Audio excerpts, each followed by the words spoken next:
तो आज का लेक्चर बच्चों सर्किल से रिलेटेड है, ठीक है।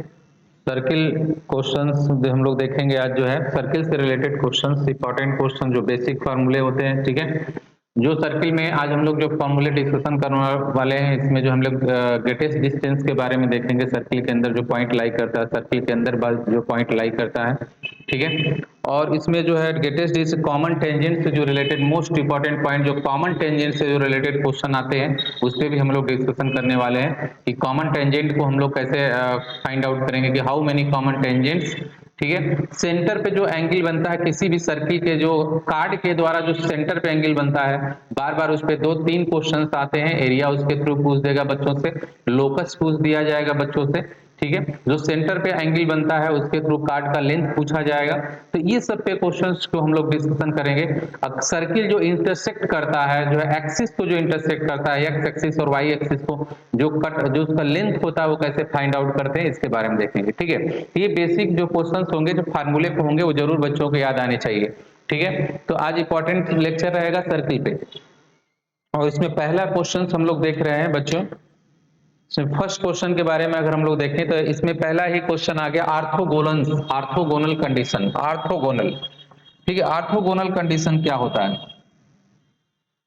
The circle X square plus Y square plus X plus Y equal to 0 and X square plus Y square plus X minus Y equal to 0 intersect at angle of, intersect at angle of. जब ये circle बच्चों intersect करता है, ठीक है, तो किस angle पे इंटरसेक्ट करेगा, मतलब दो सर्किल के बीच का एंगल क्या होगा।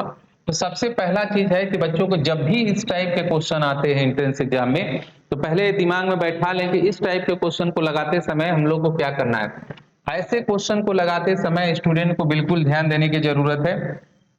और ऐसे क्वेश्चन को जब भी स्टूडेंट लगाए तो एक चीज इसमें दिमाग में बैठा ले कि आर्थोगोनल का कंडीशंस क्या होता है। उसको आना चाहिए कि आर्थोगोनल का कंडीशंस क्या है, ठीक है। आर्थोगोनल का कंडीशन, जब दो सर्किल इंटरसेक्ट करता है तो आर्थोगोनल का कंडीशन बच्चों को याद होना चाहिए। बेसिक कॉन्सेप्ट जो है आर्थोगोनल का, अगर पहले से बच्चों को नहीं है दिमाग से यहाँ पे ध्यान दें, उनको आ जाएगा तुरंत जो है आर्थोगोनल। दो सर्किल आपस में इंटरसेक्ट करते हैं, ठीक है। अगर दोनों सर्किल, सबसे पहले चेक कर लें आर्थोगोनल, तो आर्थोगोनल का कंडीशन इसमें क्या होता है, आर्थोगोनल। तो आर्थोगोनल कंडीशन इसमें क्या हो जाएगा, ठीक है। कितने एंगल पे इंटरसेक्ट करेंगे बताओ आर्थोगोनली, 90 डिग्री पे इंटरसेक्ट करने लगेंगे दो सर्किल। अगर आर्थोगोनल के लिए कंडीशंस क्या होता है, अगर ये कंडीशन अगर ट्रू हो जाएगा तो एंगल मालूम हो जाएगा। तो आर्थोगोनल के लिए condition C1 plus C2 is equal to 2 G1 G2 plus F1 F2, ठीक है। और यहाँ बच्चे हम लोग देखेंगे वहां पे C1 की वैल्यू भी क्या मिले 0, C2 की वैल्यू भी क्या मिलेगी 0 और 2। G1 की वैल्यू यहाँ पे हम लोग को क्या मिलेगा बताओ।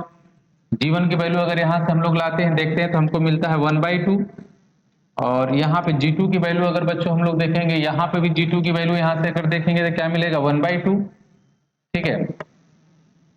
G1 G2 plus F1 F2 plus F1 F2, F1 की वैल्यू अगर हम लोग बच्चे देखें यहाँ पे तो क्या मिलने लगा है प्लस 1/2, और F2 की वैल्यू अगर हम लोग देखें तो क्या मिलने लगेगा माइनस 1/2।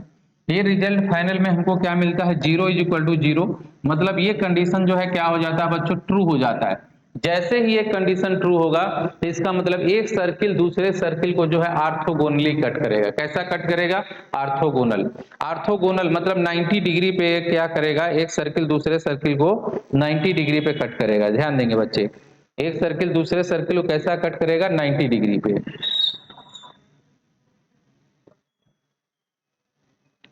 एक सर्किल दूसरे सर्किल को कैसा कट करेगा 90 डिग्री पे। तो यहाँ आंसर क्या हो जाएगा बच्चों, ये फर्स्ट डी जो ऑप्शन है ये करेक्ट आंसर लग जाएगा। तो ध्यान देंगे डी आंसर हमारा क्या हो जाएगा, करेक्ट आंसर हो जाएगा, ठीक है। डी बच्चों रिजल्ट क्या हो जाएगा, करेक्ट।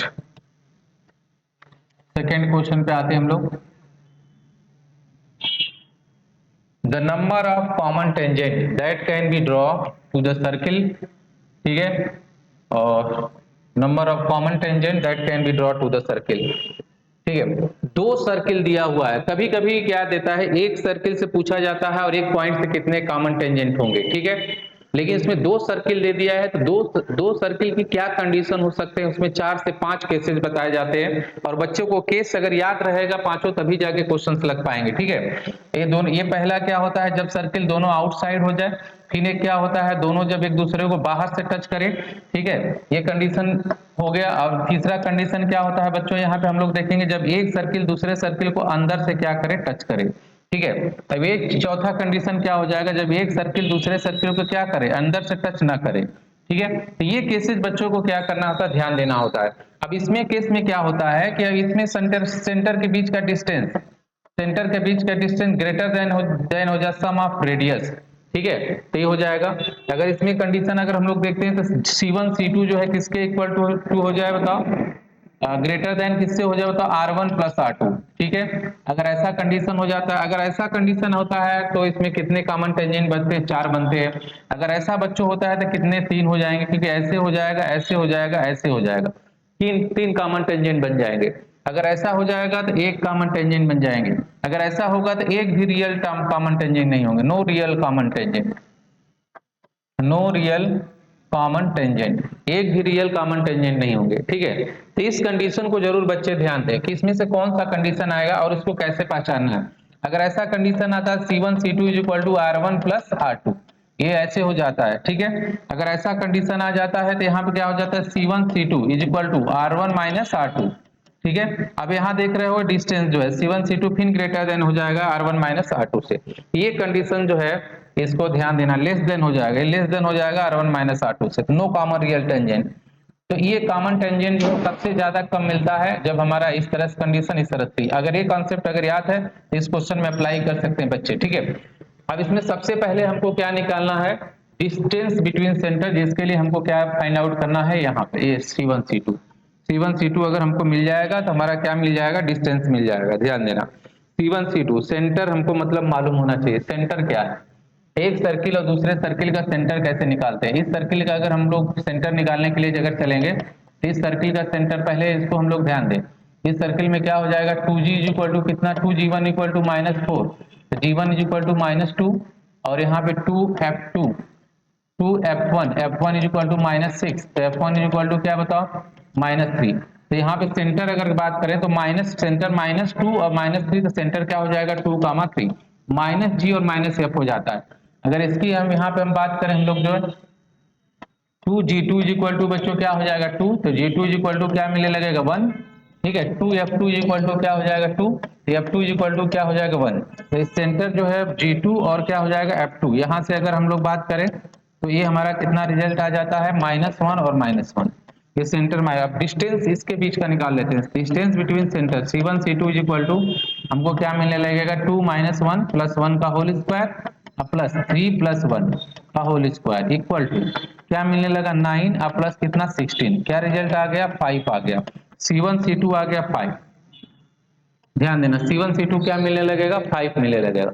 जब C1 C2 5 मिलने लगेगा, अब यहाँ पे बच्चे ध्यान देंगे जो है, आप रेडियस की बात करेंगे। रेडियस हम लोग क्या मिलने लगेगा, R1 अंडर रूट क्या हो जाएगा, R1 इक्वल टू क्या हो जाएगा, यहाँ पे R1 is equal to 2 square 4 plus कितना 9, 4 प्लस 9 अब माइनस प्लस कितना हो गया 3। ठीक है, तो ये कितना हो जाएगा, √16 क्या मिलने लगेगा 4। R2 इज इक्वल टू कितना हो जाएगा यहाँ पे, ठीक है, R2 की वैल्यू कितनी हो जाएगी 1 अब प्लस कितना, R2 की वैल्यू 1 प्लस 1 अब माइनस कितना 1, रिजल्ट कितना आने लगेगा 1। मतलब R1 प्लस R2 एर सम ऑफ रेडिया कितना 4 प्लस 1 क्या मिला बताओ 5, ये 5 आने लगा। इसका मतलब C1 C2 जो है किसके बराबर, R1 plus R2 some of radius के बराबर हो जाता है। जब ऐसा कंडीशन आ जाता है कि C1 C2 जो है इसके बराबर होने लगता है, तो रिजल्ट क्या आने लगता है, कितने कॉमन टेंजेंट, ये सर्किल दूसरे सर्किल को बाहर से टच करेगा। तो कितने कॉमन टेंजेंट बच्चों आ जाता है, यहाँ से देखोगे 1 2 3, 3 कॉमन टेंजेंट मिलने लगेंगे। कितने कॉमन टेंजेंट मिलेंगे, 3 कॉमन टेंजेंट। ये क्वेश्चन बच्चों को क्लियर हो गया। तो इस टाइप के क्वेश्चन एंट्रेंस एग्जाम में जाते समय बहुत इंपॉर्टेंट क्वेश्चन होते हैं, जरूर बच्चे लगा के जाए। इसके फार्मूले अगर अभी तक नहीं देखे हैं तो जरूर फार्मूले देख लें, क्योंकि क्वेश्चन बहुत इंपॉर्टेंट होते हैं। ठीक है, तो इसको बिल्कुल नहीं छोड़ना है, इस टाइप के क्वेश्चन को।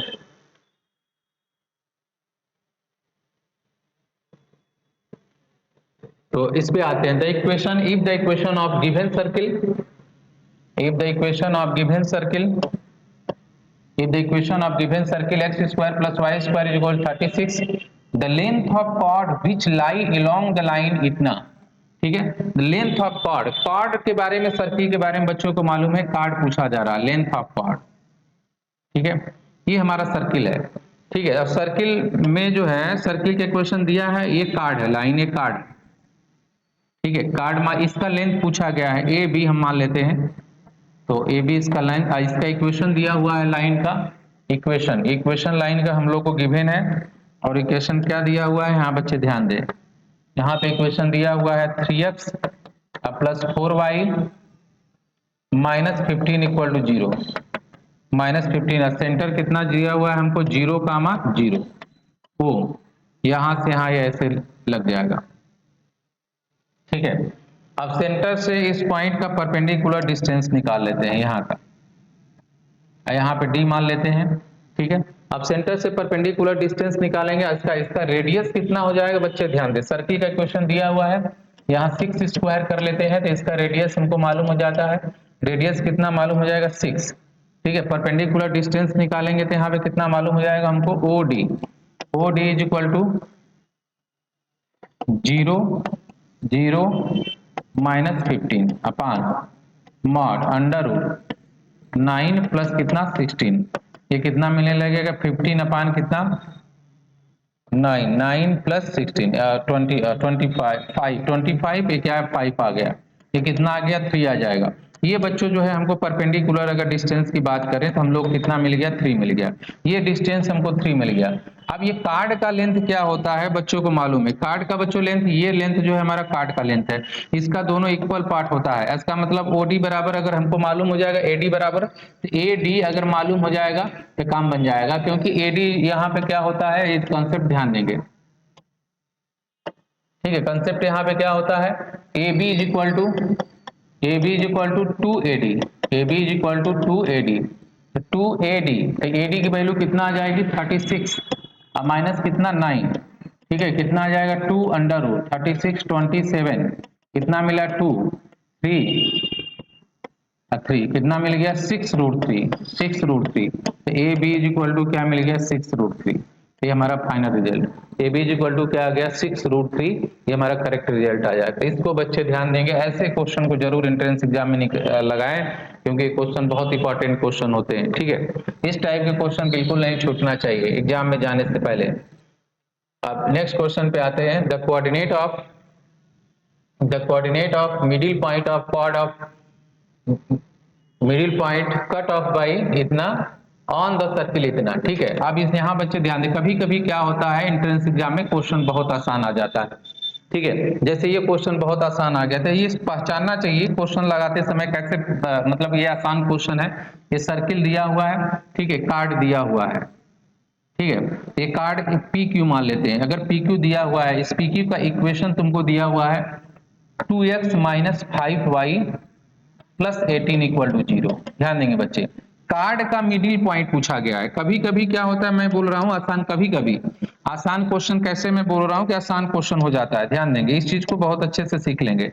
मिडिल पॉइंट का मतलब ये मिड पॉइंट मान लेते हैं H कामा के, ठीक है, तो H कामा के जो है इस लाइन को क्या करेगा, सेटिस्फाई करेगा, मतलब 2H minus 5K plus 18 equal to क्या हो गया 0, ठीक है। मिडिल पॉइंट हमेशा इस लाइन को सेटिस्फाई करेगा। अब मिडिल पॉइंट तुमसे आंसर पूछा गया, मिडिल पॉइंट कहां होगा, तो एक चीज ध्यान देना, जब ऑप्शन को जब चेक करना, ये क्वेश्चन ऑप्शन से बहुत आसान होता है ना, मिडिल पॉइंट निकालने का दूसरा तरीका हो जाएगा, यहां से परपेंडिकुलर लाइन लिखोगे, इसका स्लोप निकालोगे और ये कंडीशन लगाओगे, रिजल्ट आ जाएगा, ठीक है। एक तो दूसरा तरीका है, बड़ा मेथड, शॉर्टकट मेथड पहले देख लो कि ऑप्शन में ऐसा, अच्छा मल्टीपल ऑप्शन जब करने लगेगा सेटिस्फाई, तो ये जो है काम नहीं करेगा फार्मूला, ठीक है, ये ध्यान देना। तो ये जो है ये HK हमारा यहाँ पॉइंट है, तो HK अगर देखोगे पहला अगर ऑप्शन को अगर हम लोग चेक करने के लिए निकलते हैं, तो 2 into 1 माइनस 5 into 4 प्लस 18 करोगे, यहाँ पे कितना मिलेगा 20 माइनस 20, रिजल्ट क्या मिल गया 0 मिल गया। तो पहला ऑप्शन तो सही दिख रहा है। अब इसके बाद देख लो और तो कोई सही नहीं दिख रहा है, इसको चेक करने के बाद ही आगे बढ़ेंगे। तो यहाँ पे क्या मिलेगा 2 into 2 माइनस 5 into क्या बताओ 4 प्लस 18, ठीक है, तो ये कितना मिलेगा 4 ये जो है रिजल्ट बच्चों 0 के इक्वल टू नहीं आ रहा है, इसका मतलब ये ऑप्शन इनकरेक्ट है। अब यहाँ पे देखोगे हम लोग क्या मिलेगा, 8 माइनस 5 इंटू 1 प्लस 18 ये भी नॉट इक्वल टू 0 आ गया, ठीक है, ये भी ऑप्शन नहीं आएगा। अब यहाँ पे बच्चों देखोगे 2 माइनस 5 प्लस 18 ये भी नॉट इक्वल टू 0 आ गया, ये भी ऑप्शन नहीं है, इसका मतलब ये ऑप्शन हमारा क्या है, करेक्ट। तो कभी कभी क्या होता है एंट्रेंस एग्जाम में आपको जो है जरूरी नहीं है टाइम बचाओ, जो है अगर कार्ड का मिडिल पॉइंट पूछा गया है तो मिडिल पॉइंट अपने लाइन पे ही बैठेगा, इसका मतलब लाइन के इक्वेशन को क्या करेगा, सेटिस्फाई करेगा। ये ध्यान देना, जो है लाइन के क्वेश्चन को क्या करे, सेटिस्फाई। लेकिन ऐसे क्वेश्चन को लगाते समय अगर ऑप्शन चेकिंग स्टूडेंट कर रहा है तो एक चीज का जरूर ध्यान दे कि एक पहले ऑप्शन को ही चेक करके ना लिख ले, कभी कभी मल्टीपल हो जाता है, ठीक है, इस पे बहुत सारे पॉइंट भी बैठ सकते हैं, इसलिए मल्टीपल ऑप्शन भी हो सकता है, ठीक है, तो मल्टीपल पॉइंट भी कर सकता है सेटिस्फाई, मिडिल पॉइंट एक ही होगा लेकिन इस लाइन पे और भी पॉइंट बैठ सकते हैं, ठीक है, तो इसलिए पूरे क्वेश्चन को जरूर आप ऑप्शन को चेक करो। अगर ऑप्शन से नहीं चेक करना चाहते हो तो सेकंड मेथड, इस लाइन के ठीक परपेंडिकुलर लाइन लिखो और किससे पास करा दो, सेंटर से पास करा दो। सेंटर से जैसे ही पास कराओगे, सेकंड मेथड ध्यान देना, इस लाइन के ठीक परपेंडिकुलर लाइन का इक्वेशन लिखना है, इस लाइन के ठीक परपेंडिकुलर लाइन का इक्वेशन लिखो। ये परपेंडिकुलर लाइन किससे पास होके जाएगी, सर्किल के सेंटर से पास होके जाएगी, और सर्किल के सेंटर से पास होके जाएगी। इस लाइन और इस लाइन का इंटरसेक्शन, ध्यान देना, इस लाइन और इस लाइन का इंटरसेक्शन, दोनों का इंटरसेक्शन ही क्या कहलाएगा, मिडिल पॉइंट कहलाएगा। क्या कराएगा, मिडिल पॉइंट का। एक तो मिडिल पॉइंट का ऐसे फाइंड आउट कर सकते हैं हम लोग, एक तो ये तरीका फाइंड आउट करने का है और एक तरीका ये है, तो जो ऑप्शन बच्चों को ऑप्शनल वाला है ज्यादा बेटर, ऑप्शनल वाला लगा दो। लेकिन ऑप्शन में क्या करना है समझ में आ गया बच्चों को। नेक्स्ट क्वेश्चन हम लोग देखेंगे, ठीक है, ये ध्यान दे, एरिया पूछा गया है इस क्वेश्चन में, और ध्यान देंगे बच्चे जो है, the area of circle in which a chord of length √2 makes an angle of π/2 at the centre. Circle की बच्चों एरिया पूछी गई है, ठीक है, ये सर्किल की एरिया पूछी गई है, और यहाँ पे सर्किल का क्या दिया हुआ है, ध्यान दें, कार्ड का लेंथ क्या है, PQ, कितना कार्ड का लेंथ है, √2, ठीक है, √2। कार्ड जो है सेंटर पे कितना एंगल बना रहा है, सेंटर पे एंगल कितना बना रहा है, π/2, सेंटर पे एंगल कितना बना रहा है, π/2, ठीक है, ध्यान देना, इसकी एरिया पूछा जा रहा है, chord makes an angle centre π/2, तो ये एंगल कितना हो जाएगा, π/4, ये एंगल कितना हो जाएगा, इधर एंगल कितना हो जाएगा, π/4, ये कितना हो जाएगा, 1/√2 OD, ये कितना हो जाएगा, 1/√2, ठीक है, ये लेंथ मालूम हो गया, ये लेंथ हमको मालूम हो गया, इसकी रेडियस हमको मालूम है, रेडियस नहीं मालूम है, कोई बात नहीं।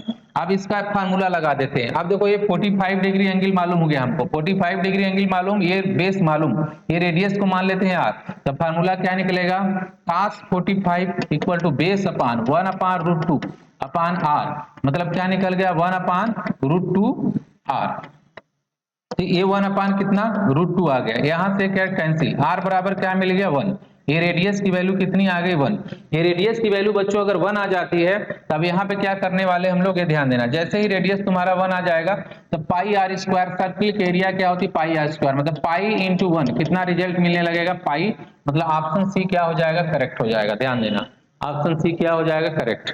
तो ऐसे क्वेश्चन को बच्चे जो है बिल्कुल ध्यान दे, ऑप्शन सी ये करेक्ट आंसर जा रहा है, ठीक है, तो इसको लगाएं। इस तरीके से एरिया सर्किल का बच्चों को मालूम हो जाएगा। ये क्वेश्चंस बहुत ही आसान क्वेश्चन होता है और इसको मैं फार्मूला ही होता है, इसको मैं बता दे रहा हूं। If A line cuts the circle in real point, अगर ये सर्किल है, अगर ये लाइन है, इस लाइन को मैं ऐसे बना लेता हूं, mx minus Y plus C equal to 0। अगर ये लाइन, सर्किल का सेंटर कितना दिया है, 0,0, सर्किल का सेंटर 0,0। अगर ये लाइन जो है इस सर्किल को कट कर रहा है रियल पॉइंट पे, दो जगह कट किया, अगर रियल पॉइंट पे कट किया है, ध्यान देंगे बच्चे, रियल पॉइंट पे कट किया, ठीक है, P और Q, PQ इसके क्या हो गए, रियल पॉइंट हो गए, इसके रियल पॉइंट पे अगर कट करता है तो कंडीशन यहां से यहां, ध्यान देना, ये रेडियस की अगर हम लोग बात करें, रेडियस ये मान लेते हैं, इसको O मान लेते हैं, इसको इसमें मान लेते हैं, तो इसको हम लोग OP, यहाँ पे क्या मान लेते हैं, Q, यहाँ पे D मान लो, ठीक है। तो क्या देखोगे, परपेंडिकुलर डिस्टेंस, ये डिस्टेंस देखोगे, ये डिस्टेंस छोटा हो गया, किससे बताओ, इससे, मतलब रेडियस हमारा क्या है, बड़ा है, radius is greater than distance from point centre of the circle to the given line, मतलब रेडियस जो है इससे ग्रेटर देन परपेंडिकुलर डिस्टेंस है, जो ओडी का जो डिस्टेंस निकलेगा, ओडी का डिस्टेंस हम लोग का क्या निकलेगा, 0,0 से परपेंडिकुलर डिस्टेंस का फार्मूला लगाओगे, 0 0 प्लस सी अपान अंडर रूट कितना बताओ, 1 प्लस कितना एम स्क्वायर। ठीक है, तो ओडी इज इक्वल टू कितना आ गया, सी अपान अंडर रूट कितना बताओ, 1 प्लस एम स्क्वायर। ये रिजल्ट आ गया, ओडी की वैल्यू आ गई, ओडी की वैल्यू आ गई है, ओडी बराबर मालूम हो गया, ओडी की वैल्यू जो है ग्रेटर देन, ओडी जो है क्या मिल गया, greater than, OD greater than कितना ए। ठीक है, तो मतलब ओडी की वैल्यू ग्रेटर ए, मतलब ए ग्रेटर देन क्या बताओ, C upon under root 1 plus M square. ठीक है, तो A under root 1 plus M square greater than C. ठीक है, ये पॉइंट कौन सा, सी ऑप्शन क्या हो गया, करेक्ट हो गया, सी ऑप्शन क्या मिल रहा है, करेक्ट। ध्यान देंगे ऐसे क्वेश्चन को लगाते समय, बिल्कुल बच्चे ध्यान दें कि ये कंडीशंस जो है अप्लाई करेंगे। अगर टच करेगा तो सी स्क्वायर इज इक्वल टू क्या होता है, अगर सर्किल मान लो कि यहाँ पे टच करने लगता है तो बच्चे ध्यान दें, टच करने वाला कंडीशन ये होता है, C square is equal to A square 1 plus क्या होता है एम स्क्वायर। इसको बच्चे जरूर याद कर लें, दिमाग में बैठा लें। ठीक है, ये क्वेश्चन बहुत इंपॉर्टेंट है, इसको बच्चे लगा के जाए एंट्रेंस एग्जाम में।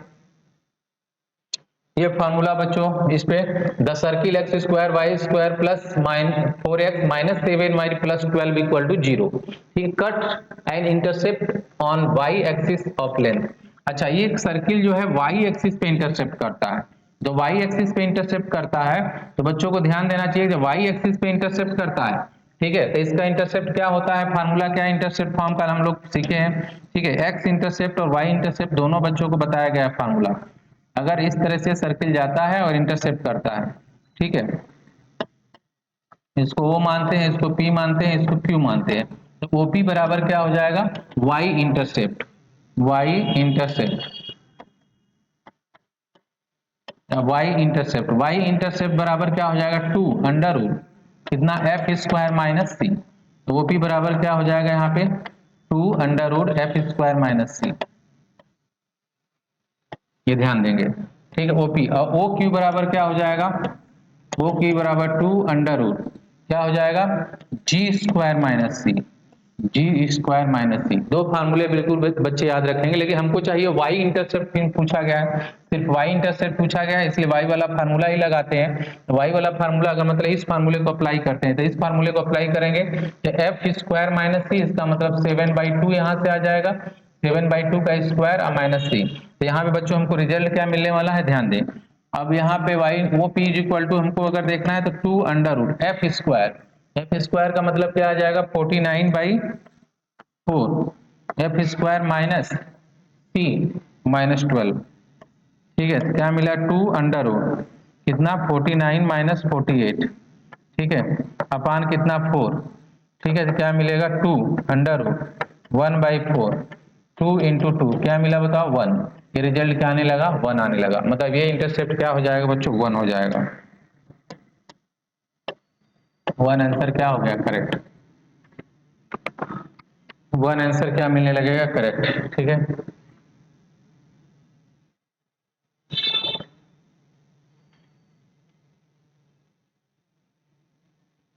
let's see be a circle with center 0,0 and radius 3 unit, the equation of locus of midpoint of chord, then the C is obtained at angle 2π/3, equation of locus of midpoint of chord। ठीक है,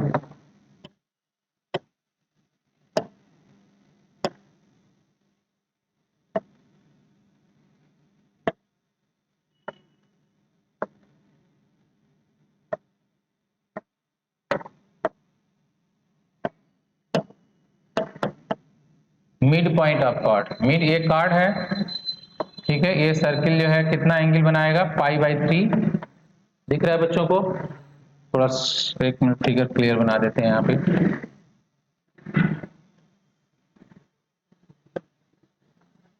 चलो यहाँ पे figure दिख रहा है बच्चों को, ठीक है, और यहाँ पे सर्किल ये कार्ड, कार्ड सेंटर पे सर्किल के एंगल बना रहा है। ठीक है, ये एंगल कितना बना रहा है 2π/3, मतलब यहाँ पे एंगल बनेगा π/3 और ये एंगल बनेगा π/3, ओ पी क्यू। ठीक ठीक है, ध्यान देंगे OPQ। Locus of mid point of chord, locus पूछा गया कितने यूनिट है, सेंटर कितना, रेडियस 3 यूनिट, रेडियस 3 यूनिट है, रेडियस कितना यूनिट है, 3 यूनिट, 3 यूनिट रेडियस है, ए भी कितना है, 3 यूनिट हो जाएगा, ठीक है। और यहाँ से बच्चों जो है ये, ठीक है, और लोकस मिडिल पॉइंट को हम लोग क्या मान लेते हैं, एच कामा के, एच कामा के, ध्यान देना, एच कामा के, इसको मान लेते हैं डी, ओ डी। तो O D is equal to क्या हो जाएगा, O D is equal to under root कितना, एच स्क्वायर प्लस कितना, के स्क्वायर, ये ओ डी का मान आ गया। तो यहाँ से यहाँ का डिस्टेंस ओ डी हो गया, ये हो गया हमको यूनिट जो है। अब यहाँ से फार्मूला अगर लगाते हैं, अगर ऐसे भी देखोगे 30 डिग्री एंगल हो जाएगा, 60 डिग्री है तो 30 डिग्री हो जाएगा, तो कास 30 डिग्री का फार्मूला ही लगा देते हैं। तो कास 30 डिग्री अगर यहाँ पे साइन,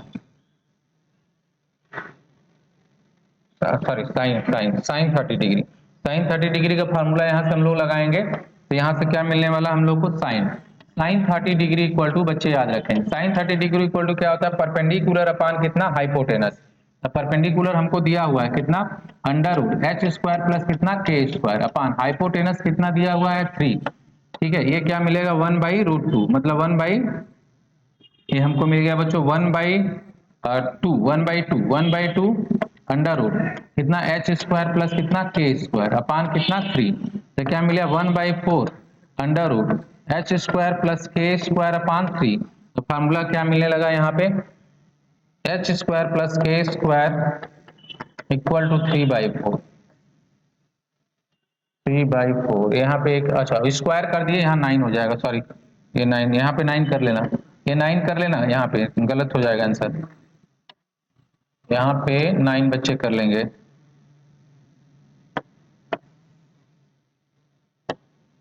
ठीक है, स्क्वायर कर दिए, जैसे स्क्वायर करोगे तो यहाँ पे 9 आ जाएगा, ठीक है, यहाँ पे 3 रहेगा, यहाँ पे 9 कर लेना, तो 9 आ गया, इसका मतलब H square plus K square is equal to कितना, 9/4, ठीक है। ये बच्चों क्या आ जाएगा, लोकस, सी ऑप्शन बच्चों क्या हो जाएगा, करेक्ट, ठीक है। तो इस क्वेश्चन पे ध्यान देंगे, सी ऑप्शन क्या हो गया, करेक्ट। नेक्स्ट क्वेश्चन पे आते हैं, a triangle P Q R inscribe in a circle X square plus Y square 25 if the coordinate of Q and R are इतना, ठीक है, respectively, then angle Q P are.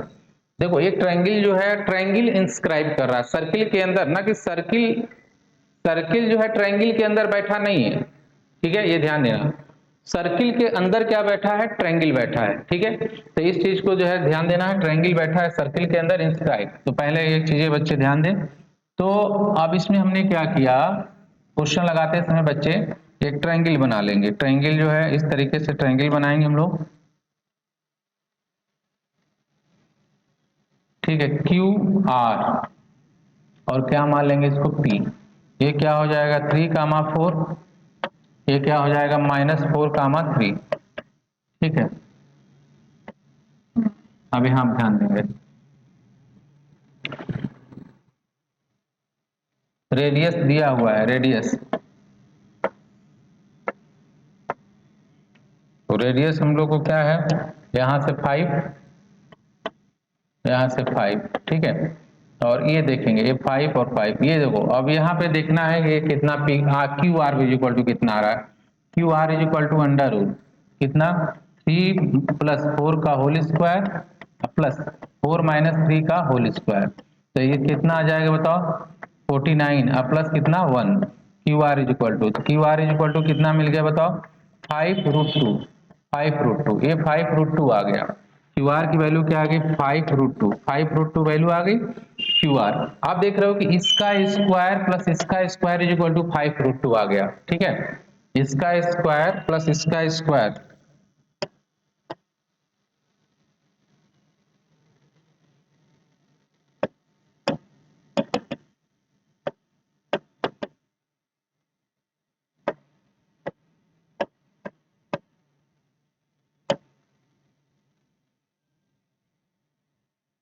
यहाँ पे आ जाएगा 5 square 25 plus 25 50, Q R square is equal to 50, Q R is equal to कितना 5√5, 5√2, ये बच्चों क्या हो जाएगा, ये लेंथ हमारा 5, मतलब ये कौन सा थ्योरम लग गया, पाइथागोरस थ्योरम लग गया, मतलब कितना एंगल बन जाएगा, π/2, मतलब ऑप्शन फर्स्ट क्या हो जाएगा, करेक्ट, π/2।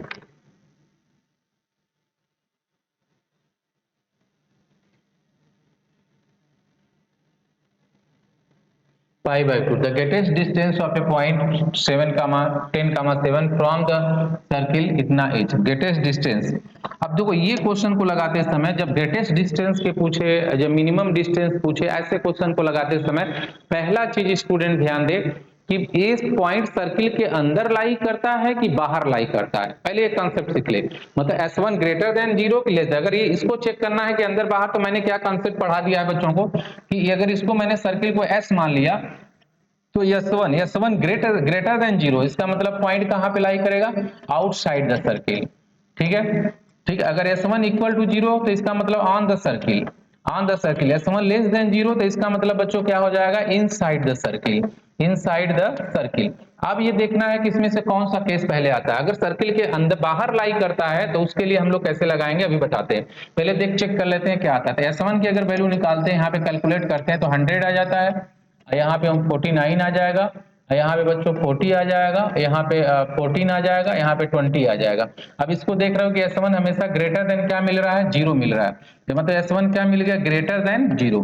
S1 ग्रेटर देन जैसे ही 0 मिल गया, इसका मतलब ये सर्किल जो है कुछ ऐसे करने लगेगा, मतलब ये पॉइंट बाहर सर्किल के लाई करने लगा, सर्किल के पॉइंट कहाँ लाई करने लगा, बाहर। S1 ग्रेटर देन 0, पॉइंट बाहर लाई करने लगा। P इसका मतलब क्या आ गया, 10, 7 P 10, 7 सेंटर क्या आ गया बताओ,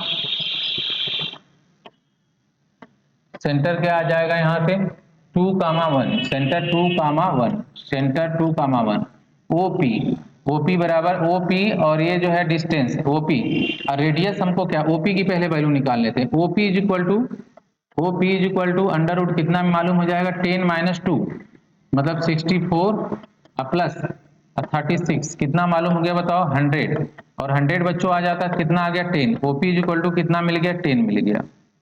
ओपी इज इक्वल टू कितना मालूम हो गया, 10। अगर ओपी की वैल्यू से आगे हम लोग बात करें, यहाँ पे ये डिस्टेंस की बात कर रहे हैं, ये रेडियस है, ये रेडियस क्या है, आर। ठीक है, मतलब सबसे ग्रेटेस्ट डिस्टेंस की बात करें तो यहाँ से इसको सेंटर मान ले, ओ को सेंटर मान ले तो ओपी प्लस आर ओ, ये सबसे ग्रेटेस्ट डिस्टेंस, यहाँ से यहाँ डिस्टेंस, ये सबसे ग्रेटेस्ट डिस्टेंस होगा। ठीक है, तो ओपी मालूम हो गया, और सर्किल का रेडियस बच्चों को निकालना है। अब रेडियस अगर निकालना है सर्किल का तो आर इज इक्वल टू बच्चों को G² प्लस F² माइनस सी। जी की वैल्यू कितना हो जाएगी, 2 मतलब 4 प्लस 1 माइनस मतलब प्लस 20 हो जाएगा, कितना आएगा 5। मतलब आर रेडियस कितना मिला, 5 मिला।